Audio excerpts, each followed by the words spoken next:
রাজীব, জানাবেন সাতক্ষীরায় ঘূর্ণিঝড়ের কি প্রভাব পড়েছে এখন পর্যন্ত জানাবেন। স্বাস্থ্য এবং স্বাদের মধ্যে চমৎকার একটা ব্যালেন্স করে পীর প্রিমিয়াম আয়োডাইজড লবণ।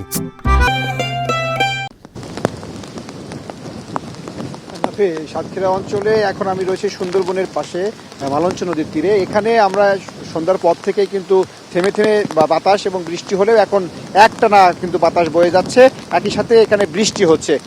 সন্ধ্যা থেকে কিন্তু ভারী বৃষ্টিপাত হচ্ছিল, এখন কিছুটা বৃষ্টি কমলেও বৃষ্টিপাত কিন্তু অব্যাহত রয়েছে।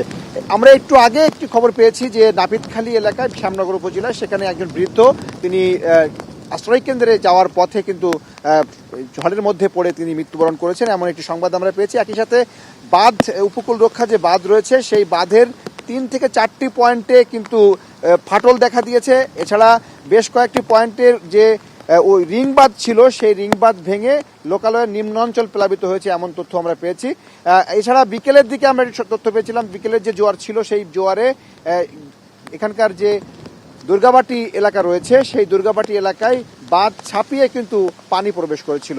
এছাড়া সন্ধ্যার পর থেকেই মানুষ যারা আশ্রয় কেন্দ্রে আসতে চাচ্ছিলেন না সকাল থেকে, তারা কিন্তু সন্ধ্যার পর থেকে কিন্তু আশ্রয় কেন্দ্রে আশ্রয় নিয়েছেন। আমরা অধিকাংশ আশ্রয় কেন্দ্রে যেয়ে কিন্তু মানুষের উপস্থিতি দেখেছি, এবং যারা বিশেষ করে নদী তীরবর্তী এলাকা যে সমস্ত জেলে পরিবার এবং নদী তীরবর্তী যে সমস্ত এলাকার বাসিন্দা তারা কিন্তু মূলত এই সমস্ত আশ্রয় কেন্দ্রগুলোতে আশ্রয় নিয়েছেন। তবে তাদের মধ্যে কিছুটা ক্ষোভ জানিয়েছেন তারা আমাদেরকে, যে তারা রাতের অনেক আশ্রয় কেন্দ্রে রাতে কোনো খাবার তারা পাননি, যদিও প্রশাসনের তরফ থেকে বলা হচ্ছে যে রাতে সবগুলো সাইক্লোন শেল্টার এবং যে আশ্রয় কেন্দ্র রয়েছে সেগুলোতে খাবারের জন্য ব্যবস্থা করা রয়েছে, রাতের খাবার এবং শুকনা খাবার সেগুলো তারা ব্যবস্থা করেছেন।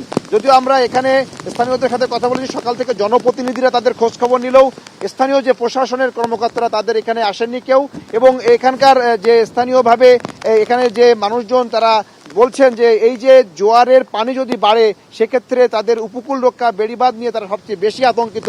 ঘূর্ণিঝড়ে যতটা না তাদের ক্ষতি হবে তার চেয়ে বেশি ক্ষয়ক্ষতি হবে এই বাঁধ যদি ভেঙে যায় বা বাঁধ ছাপিয়ে যদি লবণ পানি এই লোকালয়ে প্রবেশ করে। বিগত আয়লা, আমফান এবং ফণী, বুলবুল এই সমস্ত যে দুর্যোগগুলো হয়েছে এই সমস্ত দুর্যোগেও তারা একই ধরনের চিন্তায় কিন্তু বারবার থাকে, কারণ দীর্ঘদিন ধরে এই অঞ্চলে টেকসই বেড়িবাঁধ নির্মাণের দাবি করা হলেও টেকসই বেড়িবাঁধগুলো এখন নির্মাণ করা হচ্ছে না।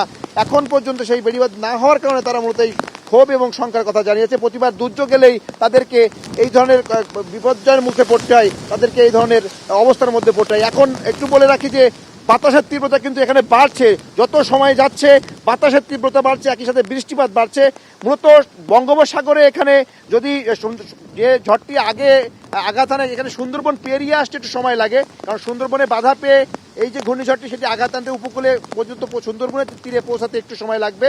অন্যান্য অঞ্চলে যেমন দেখা যাচ্ছে যে আঘাত হানছে, কিন্তু এখানে আঘাতটা একটু পরে হানে, এবং সবচেয়ে ক্ষয়ক্ষতির যে বিষয়টি এখানে সবচেয়ে বড় আতঙ্কের যে জায়গাটি সেটা কিন্তু এই বেড়িবাঁধ নিয়ে। তো এই ছিল সাতক্ষীরা উপকূল থেকে আমার কাছ থেকে এখন পর্যন্ত সবশেষ তথ্য। আমরা এখন ফিরে যাচ্ছি স্টুডিওতে।